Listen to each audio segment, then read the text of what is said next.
Marcus Thompson never expected that buying a few old military uniforms from a garage sale would lead to the most shocking discovery of his life. What started as a simple search for authentic props for his upcoming Civil War reenactment event turned into something far more complicated. When the elderly veterans selling the uniforms took one look at a particular insignia and went completely silent, his weathered hands trembling as he stared at the fabric. Before we jump back in, tell us where you're tuning in from, and if this story touches you, make sure you're subscribed, because tomorrow I've saved something extra special for you.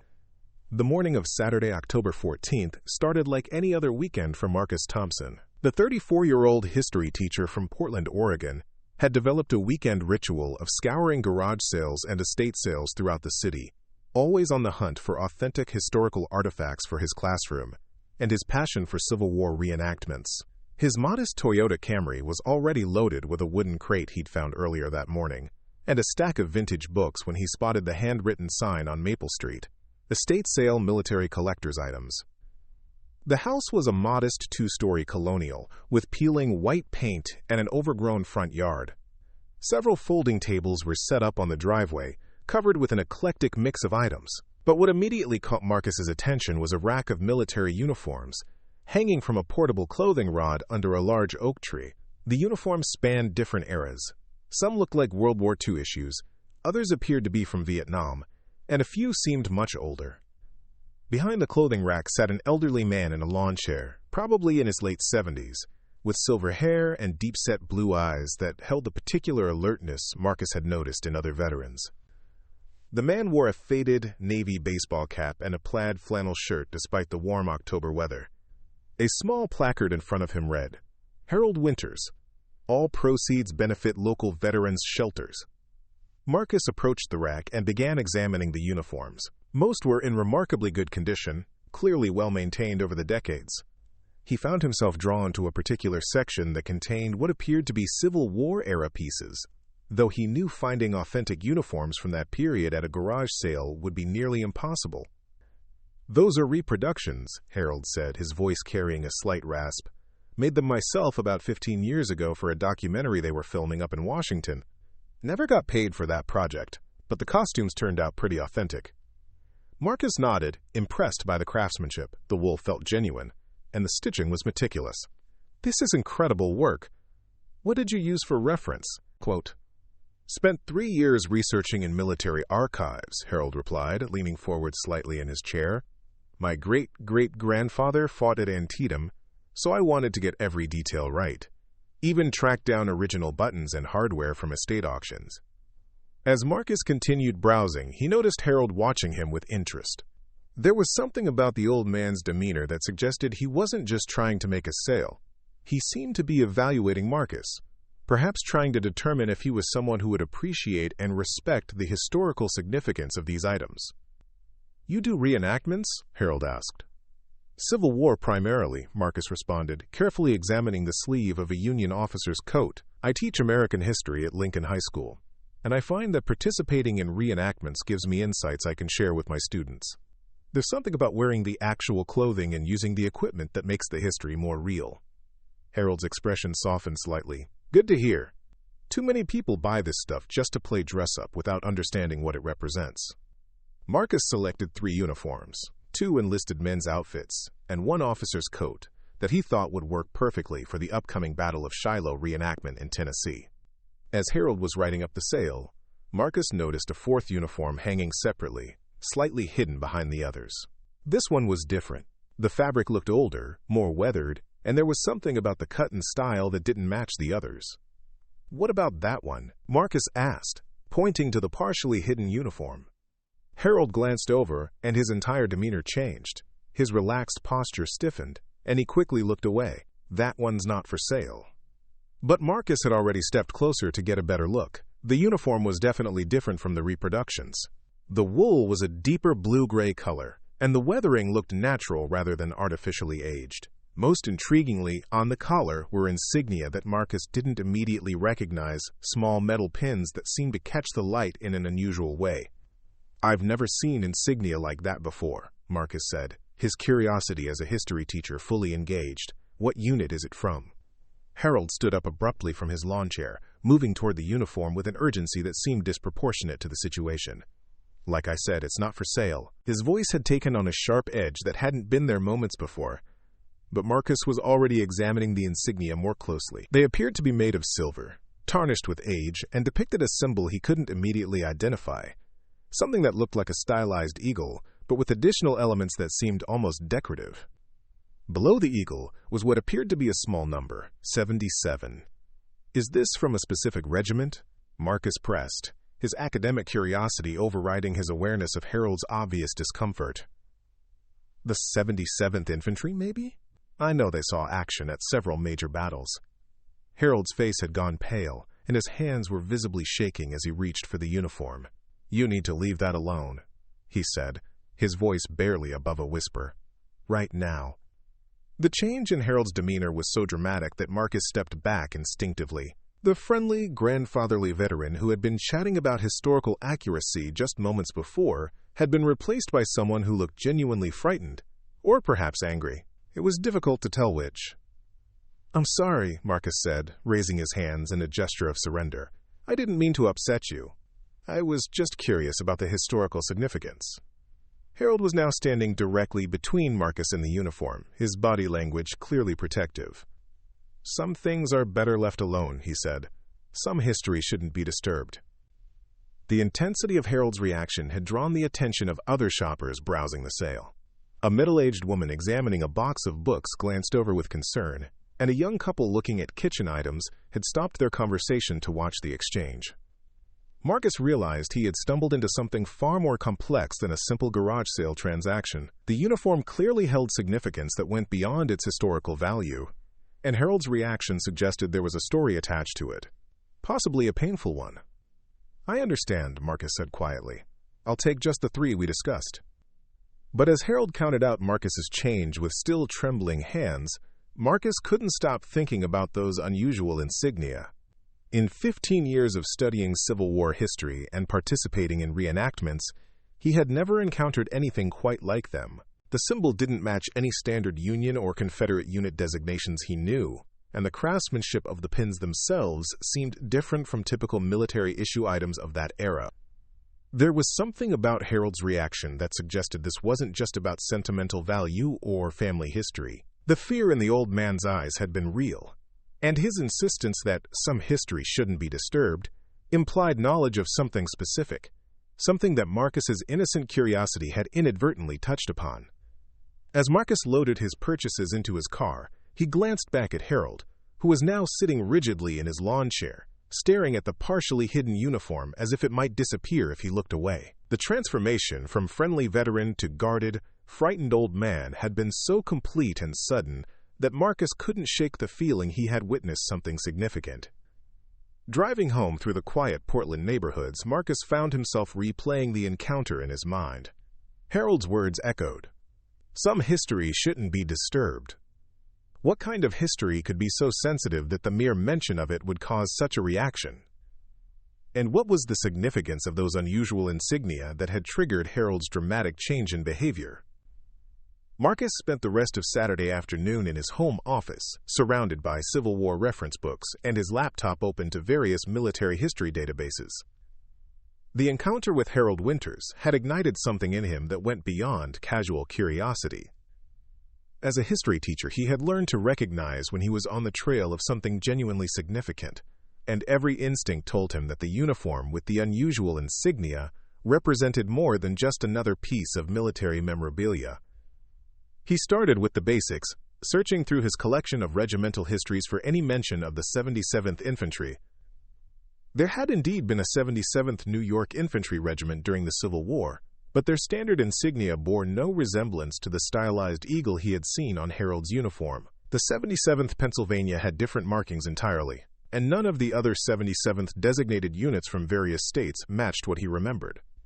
The symbol itself was proving even more elusive. Marcus had sketched it from memory as soon as he arrived home. The eagle, with its unusual decorative elements, didn't appear in any of his standard references for Civil War military insignia. He tried searching online databases maintained by the National Archives and various Civil War preservation societies, but came up empty. By evening, Marcus had expanded his search beyond the Civil War era. Perhaps the uniform was from a different conflict, or maybe it was indeed a reproduction but based on some obscure historical unit he wasn't familiar with. He searched through World War I insignia, Spanish-American war markings, even Indian Wars cavalry units. Nothing matched. Sunday morning brought a new approach. Marcus decided to visit the Portland Military Museum, where his friend Catherine Rodriguez worked as a curator. Catherine had a master's degree in military history and access to archives that weren't available to the general public. If anyone could help identify the mysterious insignia, it would be her. Preparing and narrating this story took us a lot of time, so if you are enjoying it, subscribe to our channel. It means a lot to us. Now back to the story. The museum was quiet on Sunday morning, with only a few visitors wandering through the exhibits. Marcus found Catherine in the research library, cataloging a recent donation of Korean War photographs. "Marcus, what brings you here on a Sunday?" Catherine looked up from her work, adjusting her reading glasses. She was in her early 40s, with short black hair and the kind of focused intensity that made her excellent at historical research. "I need your expertise on something unusual," Marcus said, pulling out his sketch. "I saw this insignia yesterday, on what appeared to be a Civil War uniform, but I can't find any reference to it anywhere." Catherine examined the drawing carefully, her expression growing more serious as she studied the details. "This is interesting. The style is definitely 19th century, but you're right, it's not standard military issue. Where did you see this?" Marcus explained his encounter with Harold Winters, describing the old man's dramatic reaction when he had shown interest in the uniform. Catherine listened intently, occasionally asking clarifying questions about the insignia's size, placement, and apparent age. "The reaction you're describing suggests this might be connected to something sensitive," Catherine said thoughtfully. "In my experience, when veterans get that protective about specific items, it's usually because there's a family connection or the item is related to something traumatic." "But what could be so sensitive about Civil War insignia that it would cause that kind of reaction?" Marcus asked. Catherine was quiet for a moment, then walked over to a locked filing cabinet. "Let me show you something. We have a small collection of items that don't fit standard military categories. Things that were donated over the years but never properly identified or displayed." She retrieved a thin folder and spread several photographs on the table. The images showed various military artifacts, buttons, pins, fabric fragments, and other small items. Most looked unremarkable, but one photograph immediately caught Marcus's attention. "That's it," he said, pointing to an image of a tarnished silver pin. "That's exactly what I saw on the uniform." Catherine picked up the photograph and examined the notation on the back. This was donated in 1987 by the estate of a veteran named William Chen. According to the records, Chen served in the Pacific Theater during World War II, but this pin was found among his personal effects, with a note saying it belonged to his grandfather. What does the note say about the grandfather? Just that he served in what Chen called an irregular unit during the Civil War. Catherine frowned at the sparse documentation. The donor said his grandfather never talked about his war service, and the family only found this pin and some papers after he died in 1923. Marcus felt a chill of recognition. Harold said something about history that shouldn't be disturbed. What if this insignia is connected to something that was deliberately kept secret? Catherine nodded slowly. There were irregular units during the Civil War, groups that operated outside normal military structure. Some were intelligence gatherers. Others were involved in operations that were never officially acknowledged. If this insignia represents one of those units, it might explain why there's no record of it in standard military databases. Is there any way to find out more about William Chen's grandfather? Possibly.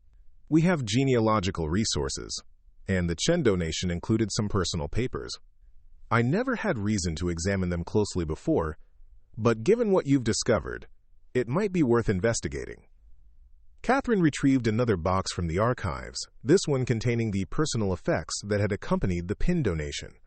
Inside were several yellowed documents, including what appeared to be a partial letter written in faded ink.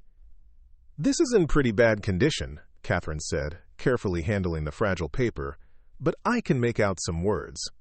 It mentions something about maintaining silence and refers to the 77th operation." Marcus leaned closer, trying to read the barely legible handwriting. Can you make out any names or locations? There's a reference to someone named Colonel Bradford and something about the Tennessee matter. The rest is too faded to read clearly. The mention of Tennessee sent another chill through Marcus. The upcoming reenactment he planned to attend was focused on the Battle of Shiloh, which had taken place in Tennessee. Could there be a connection between the mysterious 77th Unit and events in that state during the Civil War? Catherine, what if this unit was involved in something that participants were sworn to secrecy about? Something so sensitive that even 160 years later, people like Harold are still protecting that secret? It's possible, Catherine admitted. There are documented cases of Civil War operations that remained classified long after the conflict ended. Intelligence work, behind-the-lines sabotage, prisoner interrogations, activities that wouldn't have been discussed publicly at the time and might have remained sensitive for decades afterward. Marcus thought about Harold's reaction, the fear in the old man's eyes. If Harold has some connection to this unit or knows something about what they did, my interest in the uniform might have felt like a threat to him. Or, Catherine said carefully, it might have brought back memories he's been trying to forget. Sometimes family secrets get passed down through generations, even when the younger generations don't fully understand what they're protecting. They spent the next hour going through the Chen papers more carefully, but the documents were too deteriorated to reveal much additional information. However, Catherine did find a partial address, what appeared to be a street name in Tennessee, though the city name was illegible. I have a contact at the Tennessee State Archives, Catherine said. If there are records of irregular Civil War units operating in that state, she might be able to help us track them down. Marcus gathered up his notes and the photocopies Catherine had made of the relevant documents. I feel like I'm opening something that's been deliberately kept closed for over a century. Maybe, Catherine replied. But if this is legitimate history, it deserves to be understood and preserved. The question is whether the people who have been protecting these secrets will see it the same way. As Marcus drove home that evening, he couldn't shake the feeling that he was being pulled into something much larger than he had anticipated. His simple search for Civil War reenactment uniforms had uncovered what appeared to be evidence of a secret military unit, one whose activities had been considered sensitive enough to warrant complete secrecy for generations. The implications were troubling. If Harold Winters knew about the 77th Unit and was still protecting their secrets, how many other people might be involved? And what exactly had this mysterious unit done during the Civil War that required such lasting discretion? Marcus realized that his next step would have to be approaching Harold again, but this time with a different strategy. He needed to convince the old veteran that his interest was respectful and scholarly, not threatening. The challenge would be finding a way to gain Harold's trust while pursuing answers to questions that Harold clearly didn't want asked. Marcus spent Monday morning crafting what he hoped would be the right approach. Instead of returning to Harold's house unannounced, he decided to write a letter explaining his genuine academic interest and his respect for military history. He wanted Harold to understand that his curiosity came from a place of scholarship, not sensationalism. The letter took several drafts before Marcus felt he had struck the right tone. He emphasized his role as an educator, his commitment to preserving historical accuracy, and his understanding that some aspects of military service deserve to be treated with discretion and respect. He included his school contact information and references from the Portland Military Museum, hoping to establish his credibility. Tuesday afternoon, Marcus received an unexpected phone call at Lincoln High School. "Mr. Thompson, this is Harold Winters. I got your letter." Marcus's pulse quickened. "Mr. Winters, thank you for calling. I hope I was able to convey that my interest is purely educational." There was a long pause before Harold spoke again. "Can you meet me tomorrow evening? Not at my house. There's a diner on Powell Boulevard called Murphy's, 6 o'clock. "Of course. I'll be there." "Come alone," Harold added, then hung up without another word. Wednesday evening found Marcus sitting in a corner booth at Murphy's Diner, nursing a cup of coffee and watching the door. The restaurant was a classic 1950s establishment with red vinyl seats and chrome fixtures, the kind of place that had probably looked exactly the same for decades. Harold arrived precisely at 6, moving with the careful gait of someone whose body bore the accumulated wear of many years. He wore the same navy baseball cap and had added a worn leather jacket against the October chill. His eyes swept the restaurant before he joined Marcus in the booth. "Have you ordered yet?" Harold asked, settling across from him. "Just coffee. I wasn't sure if you'd want to eat." Quote. Harold signaled the waitress and ordered pie and coffee, then turned his attention back to Marcus. "Your letter mentioned you teach American history." "That's right, at Lincoln High School. I've been there 8 years. And you do those battle reenactments. Civil War, primarily. I find it helps me understand the historical context better when I'm teaching about that period." Harold studied Marcus's face carefully, as if trying to assess his character. "The uniform you saw at my sale belonged to my great-grandfather, Thomas Winters. He died when I was 12, but not before he told me some things that have weighed on me my whole life." Marcus remained quiet, sensing that Harold needed to tell this story at his own pace. Thomas served in what he called the 77th Special Reconnaissance Unit. It wasn't like regular Army units. They operated behind enemy lines, gathered intelligence, disrupted supply chains. Sometimes they did things that regular soldiers wouldn't be asked to do. Harold paused as the waitress brought his order, waiting until she was out of earshot before continuing. The unit was formed in 1863 by Colonel Bradford, hand-picked men who could operate independently and keep their mouths shut. They were active in Tennessee, Kentucky, parts of Georgia. Their missions were never officially recorded, and after the war, the men were sworn to secrecy about their activities. "What kind of activities?" Marcus asked carefully. Harold took a bite of his pie, chewing slowly as if buying time to decide how much to reveal. "Thomas told me they sometimes had to make hard choices. There were Confederate sympathizers in Union territory who were passing information to enemy forces, sabotaging supply lines.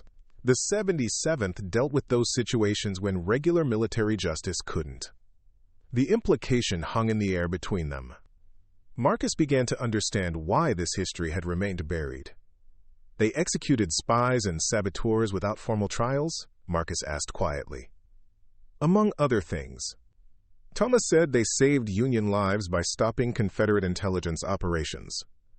But the methods they used weren't something the government wanted publicized, even after the war ended." Harold pushed his plate aside, most of the pie uneaten. Thomas carried guilt about some of those missions his entire life. He told me the names and locations of people they'd killed, places where bodies were buried, operations that were never acknowledged. He said someone in the family needed to know in case questions were ever asked. "And you've been carrying that knowledge ever since."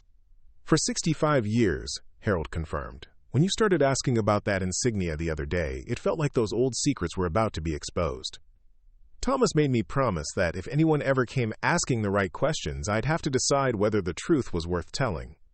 Marcus leaned forward slightly. "What made you decide to tell me?" Harold was quiet for a long moment, staring into his coffee cup.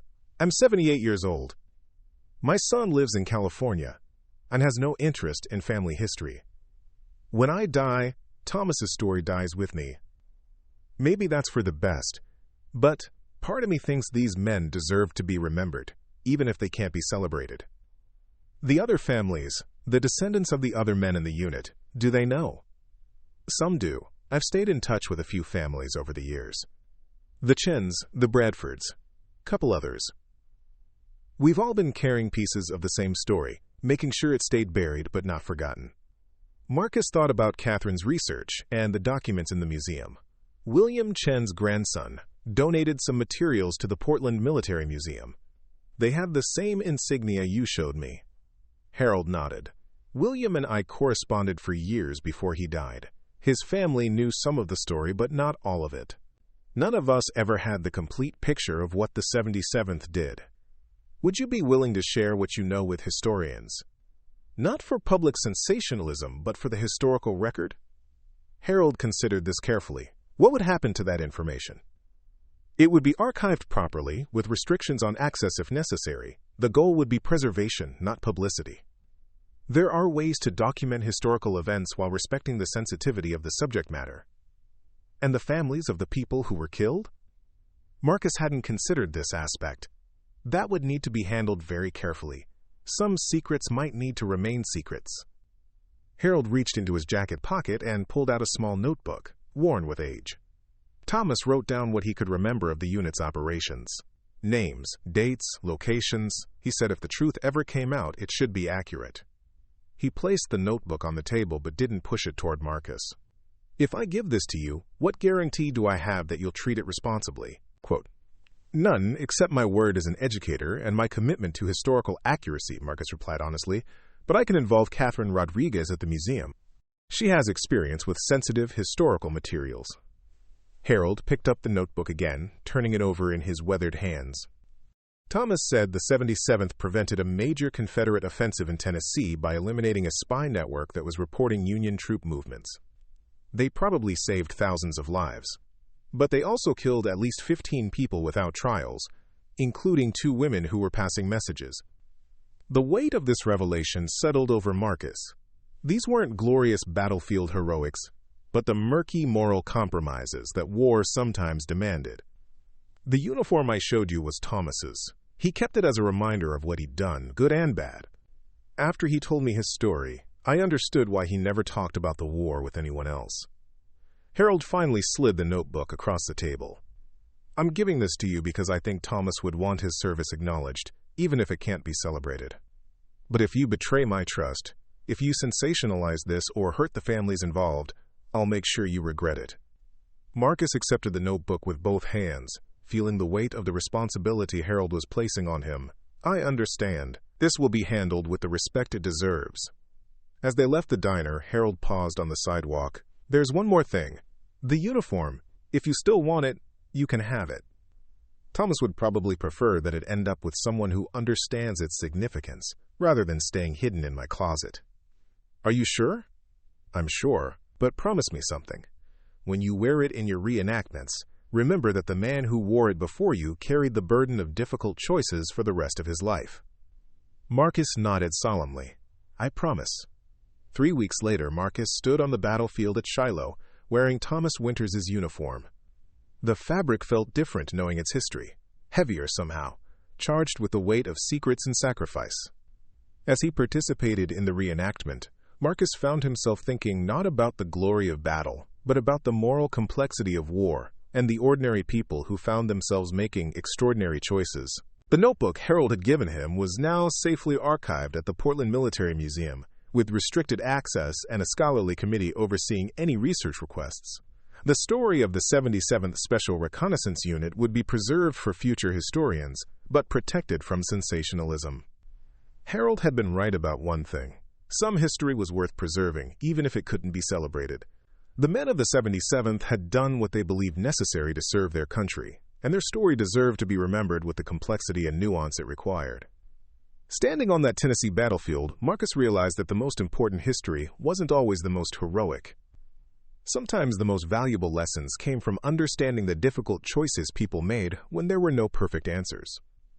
But the story of the 77th Special Reconnaissance Unit was far from over for Marcus. 2 months after the Shiloh reenactment, he received an unexpected phone call from Catherine Rodriguez at the Portland Military Museum. "Marcus, you need to come in immediately." Catherine's voice carried an urgency he'd never heard before. "We've received another donation, and you're not going to believe what we found."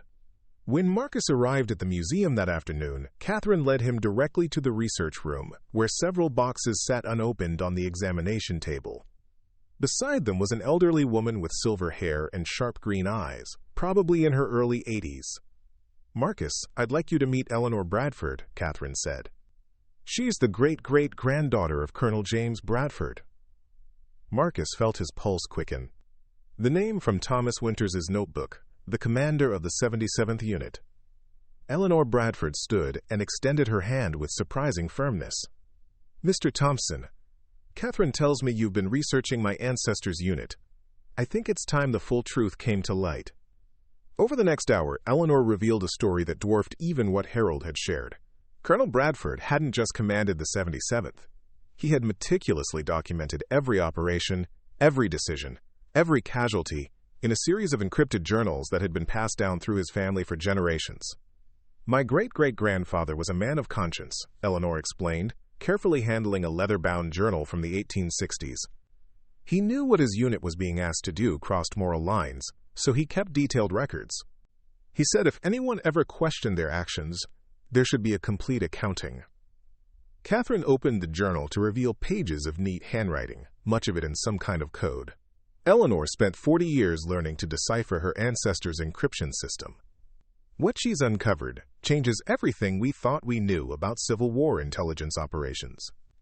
The journals revealed that the 77th Special Reconnaissance Unit had been far more extensive than Harold's family records indicated.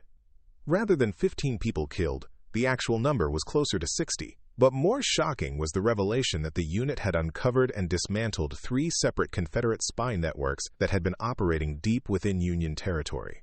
One of those networks was planning to assassinate President Lincoln during his visit to Tennessee in 1863, Eleanor said, pointing to a particular entry. The 77th intercepted the plot and eliminated 5 conspirators before they could act. That mission alone may have changed the course of American history. Marcus studied the journal entries, noting the precise detail with which Bradford had recorded each operation. Dates, locations, methods, even the personal backgrounds of those they had targeted. It was a complete intelligence archive from one of the most secretive units in Civil War history. "Why are you coming forward with this now?" Marcus asked Eleanor. She was quiet for a moment, her fingers tracing the edge of the journal. "I'm 83 years old and I have no children. When I die, this history dies with me. But more than that, I've spent my entire adult life wondering whether my ancestor was a hero or a war criminal. Reading your research proposal that Catherine shared with me, I realized you might be the person who could help answer that question objectively." Catherine spread out several additional documents from Eleanor's collection. Among them were letters from other members of the 77th, post-war correspondence between unit veterans, and most remarkably, a detailed map showing locations where the unit had conducted operations throughout Tennessee, Kentucky, and northern Georgia. This map corresponds exactly with several unexplained disappearances that local historians have documented over the years, Catherine explained. People who vanished during the war and were never accounted for by either army. Marcus examined the map more closely. Some locations were marked with symbols, others with numbers that seemed to correspond to entries in Bradford's journals. The scope of the unit's operations was staggering. They had essentially run a covert war within the larger conflict. "There's something else," Eleanor said, retrieving a thin folder from the bottom of one box. After the war, several members of the 77th were contacted by government officials. There was apparently some discussion about prosecuting them for war crimes, but ultimately the decision was made to classify their entire service record and swear everyone involved to secrecy. The folder contained copies of official documents dated 1866, signed by high-ranking military officials whose names Marcus recognized from his Civil War studies. The papers outlined a formal agreement. In exchange for never speaking publicly about their wartime activities, the members of the 77th would receive full pardons and honorable discharges. This explains why Harold and the other families have maintained such strict secrecy, Marcus realized. They weren't just protecting family honor, they were upholding a formal agreement with the U.S. government. Eleanor nodded. "But that agreement died with the last veteran. My great-great-grandfather passed away in 1924, and according to my research, he was the final surviving member of the unit. Legally and morally, we're no longer bound by that secrecy oath." Over the following weeks, Marcus threw himself into analyzing the Bradford collection with an intensity that surprised even him. The journals revealed a level of strategic thinking and moral wrestling that painted a complex picture of Colonel Bradford and his men. They weren't bloodthirsty killers, but rather soldiers who had been given an impossible task and tried to execute it with as much honor as the circumstances allowed. Bradford's entries showed genuine anguish over the lives they took, detailed justifications for each action, and careful documentation of intelligence that proved the effectiveness of their operations. In several cases, they had captured Confederate agents and given them opportunities to defect rather than face execution. Some accepted, providing valuable intelligence that saved Union lives.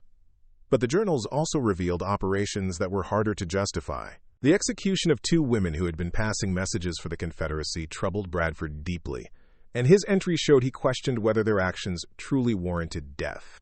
In another case, they had killed a teenage boy who had been acting as a courier, a decision that haunted Bradford for years afterward.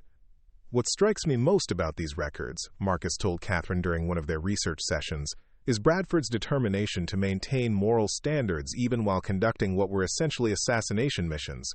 He established rules of engagement, required verification of guilt, and insisted on quick, humane executions rather than torture or prolonged suffering. Catherine nodded, looking up from a journal entry she'd been transcribing. It's the difference between systematic murder and military justice, even if that justice was operating outside normal legal frameworks. The breakthrough and understanding came when Marcus cross-referenced Bradford's journals with official Union Army records that had been declassified in the 1960s. The intelligence gathered by the 77th had contributed to several major Union victories, including successful predictions of Confederate troop movements that allowed Union forces to position themselves advantageously at key battles. They may have shortened the war, Marcus concluded after weeks of analysis. The spy networks they dismantled were providing the Confederacy with strategic intelligence that was prolonging the conflict. By eliminating those sources, the 77th may have saved thousands of lives on both sides. But perhaps the most remarkable discovery came from a letter tucked between the pages of Bradford's final journal entry. Written in 1923, just months before his death, it was addressed to whoever inherits the burden of this knowledge. In the letter, Bradford expressed his hope that future generations would judge his unit's actions within the context of the desperate circumstances they faced. He acknowledged that some of their missions crossed moral lines, but argued that the alternative, allowing Confederate intelligence networks to continue operating, would have resulted in far greater loss of life. "We were soldiers asked to do the work of executioners," Bradford wrote. "We tried to do so with honor, but I leave it to history to determine whether we succeeded." Quote, Marcus spent considerable time crafting his final report on the 77th Special Reconnaissance Unit, drawing on Harold's family records, the Chen materials, Eleanor's extensive collection, and his own historical analysis. The document was comprehensive but carefully balanced, acknowledging both the strategic value of the unit's work and the moral complexity of their methods. When he presented his findings to Eleanor Bradford 6 months after their first meeting, she listened quietly to his conclusions. "So what's your verdict?" she asked when he finished. "Hero or war criminal?" Marcus considered his answer carefully. "I think your great-great-grandfather was a good man asked to do terrible things in service of a cause he believed in. The evidence suggests his unit's actions were strategically justified and may have shortened the war, but that doesn't make those actions less morally complex." Eleanor smiled for the first time during the conversation. "I think James would appreciate that assessment. He never wanted to be remembered as a hero, just as someone who did his duty despite the cost." The story of the 77th Special Reconnaissance Unit was finally complete, archived at the Portland Military Museum with appropriate scholarly oversight. Harold Winters had passed away peacefully in his sleep 2 months earlier, but not before expressing satisfaction that Thomas's story would be preserved with the dignity it deserved. Marcus continued to wear Thomas Winters' uniform at Civil War reenactments, but his understanding of what it represented had evolved considerably. The blue-gray fabric carried the weight of difficult decisions, moral complexity, and the recognition that heroism often came at a price that extended far beyond the battlefield. Standing at Gettysburg during his final reenactment of the year, Marcus reflected on how a simple garage sale encounter had led him into one of the most significant historical discoveries of his career. The 77th Special Reconnaissance Unit would never be celebrated in the same way as more conventional military units, but their story provided valuable insights into the moral challenges faced by those who served in America's defining conflict. The insignia on his collar, the stylized eagle with the number 77, no longer seemed mysterious. It has become a symbol of the complex legacy that war leaves behind, and the responsibility that historians bear to preserve difficult truths alongside more comfortable ones. Up next, you've got 2 more standout stories right on your screen. If this one hits the mark, you won't want to pass these up. Just click and check them out. And don't forget to subscribe and turn on the notification bell so you don't miss any upload from us.